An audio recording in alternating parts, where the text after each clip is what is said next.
এরপর হচ্ছে কি যে আদর্শ জীবন। আদর্শ জীবনটা কি, তাই তো? পুস্তক পড়া তো অবশ্যই ভালো, কিন্তু পুস্তক পড়ার ধুন ভালো নয়। পুস্তক লেখা ব্যক্তি যদি কোনো পুস্তককে লেখে, তো এই উদ্দেশ্যে যে লোক এ থেকে নিজ জীবন সংশোধন করতে পারে, নিজের কুৎসিত স্বভাবকে অভ্যাস করে বদলাতে পারে। অতএব যদি পুস্তক পড়ায় 1 ঘন্টা লাগে, তো তার অনুসারে নিজ স্বভাব বানাতে মাস, 2 মাস, বছর, 2 বছর লাগতে পারে।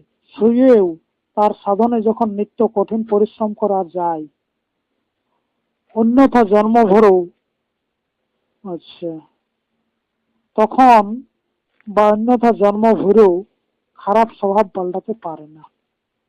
কিন্তু সাংসারিক লোকের বিচিত্র গতি, তারা তো পুস্তক পড়েই না, বা যদি পড়ে তো পুস্তককে পড়েই এত সময় লাগিয়ে দেয় যে তারা তার উপর বিচার করে বা তার অনুসারে সাধন করে নিজ জীবন সংশোধনের সময়ই পায় না। এই দশা অধিকতর পুস্তক লেখা ব্যক্তি এবং ব্যাখ্যান দাতাদেরও হয়।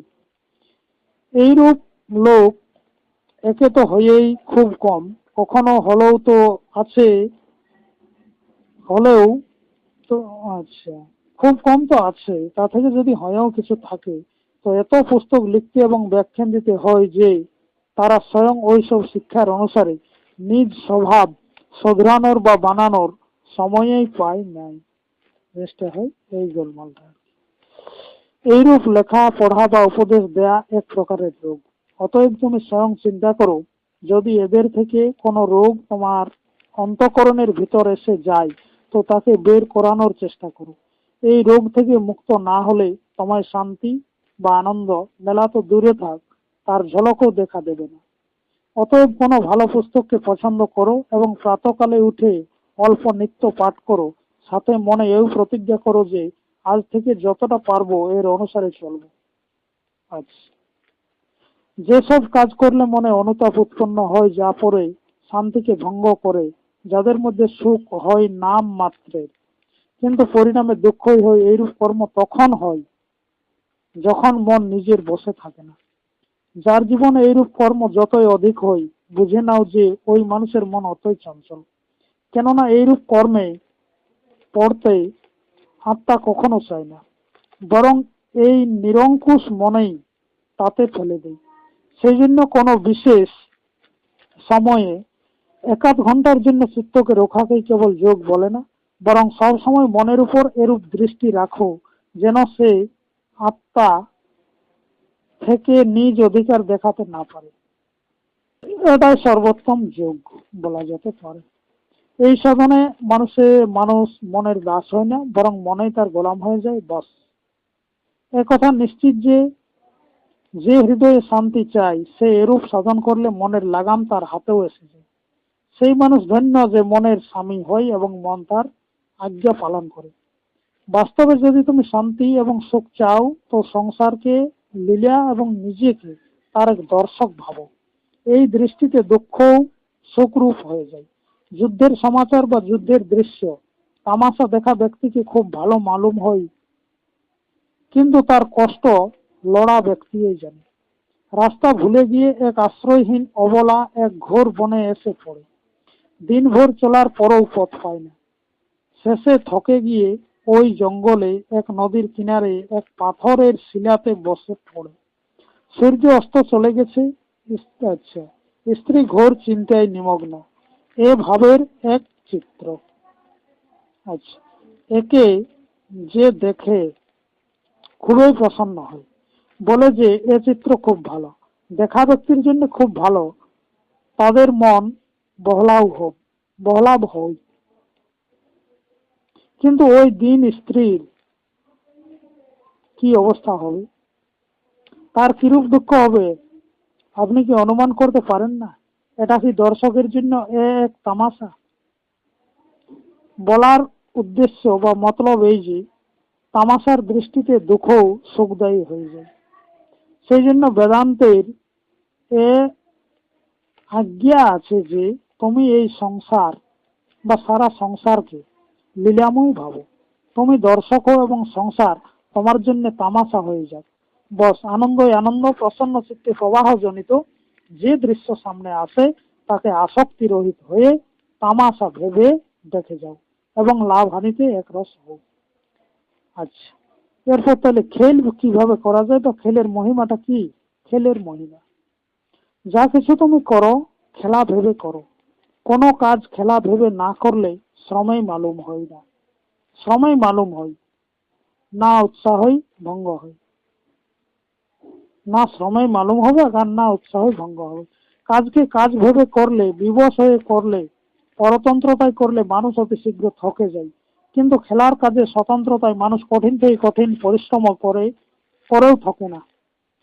মাস্টার দাঁড় করালে যে ছেলে 1 ঘন্টায় থকে যায়, সে খেলা এবং তামাশায় 8-8 ঘন্টা দাঁড়িয়ে থাকলেও থকে না।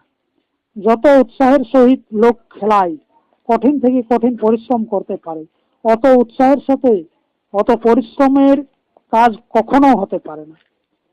রাম ত্রেতায় যে কঠিন কাজ করেছে সেও খেলাই ভেবে। এ থেকে এসব লোকের কাজকেও কাজ বলো না, বরং লীলা বলে ভাবো। রামলীলা এবং কৃষ্ণলীলা এতদিন প্রসিদ্ধ, ঈশ্বরও এই সংসারকে লীলা ভেবে বানিয়েছে। বেদান্ত দর্শনে ব্যাসজিও বলেছেন, লোক বর্ত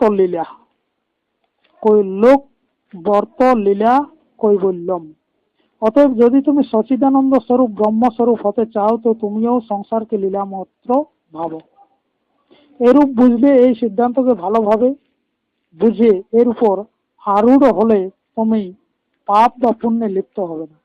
যখন তুমি বাস্তবে এই সংসারকে খেলা ভাববে, তখন তোমার হৃদয়ে মনে মান, অপমান, ঈর্ষা, দ্বেষ এবং মদ মাশ্চর্য সর্বদা নষ্ট হয়ে যাবে। তোমার হৃদয়ে আনন্দ পূর্ণ হবে, মুখে প্রসন্নতা থাকবে। আরো কি? আর কি হবে না, অন্তঃকরণ এক ছোট বাচ্চার সমান এরূপ স্বচ্ছ হয়ে যাবে যে তার উপর সাংসারিক হাওয়া নিজের প্রভাব ঢালতে পারবে না।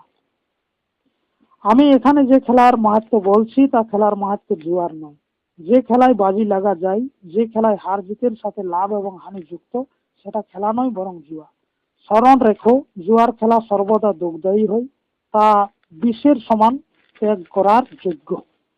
খেলা সেটাই যার হার জিতও খেলাই হয়, তার সম্বন্ধে কোনো সাংসারিক ধন দৌলত বা মান অপমানে রাখা যায় না। তাহলে কি আনন্দের ঠিকানাটা কি? এখন যেখানে বহুত লোক যেতে থাকে সেখানে বেমতলবেও যাওয়ার ইচ্ছা হয়। সবকে যেতে দেখে মন বলছে যে আচ্ছা, যে এইসব লোক মূর্খ নয়, অবশ্যই এখানে আনন্দ আছে, তুমিও চলো, অবশ্যই চলো, সেখানে শান্তি মিলবে, সুখ মিলবে। আচ্ছা, তাত্রে জ্বালিত হৃদয় ঠান্ডা হবে। যদিও কয়েকবার এই ইচ্ছায় কয়েকবার বা কয়েক জায়গায় গিয়ে পরে অনুতাপেই পেয়ে থাকে, পস্তানো ছাড়া আর কিছু হাতে এলো না। যে শান্তি এবং আনন্দের জন্য এত দূর এলে, এত কষ্ট করলে, এত খরচ করলে, কিন্তু তার মিলল না। আশা ভঙ্গ হলো, চিত্তের দশা ওই রূপেই থাকলো। চিত্ত বলছে এখন আর কোথাও যাব না, গিয়ে লাভই কি? কিন্তু এ জ্ঞান স্থায়ী হয় না। এই আত্মা সুখ এবং আনন্দের এত ভুখি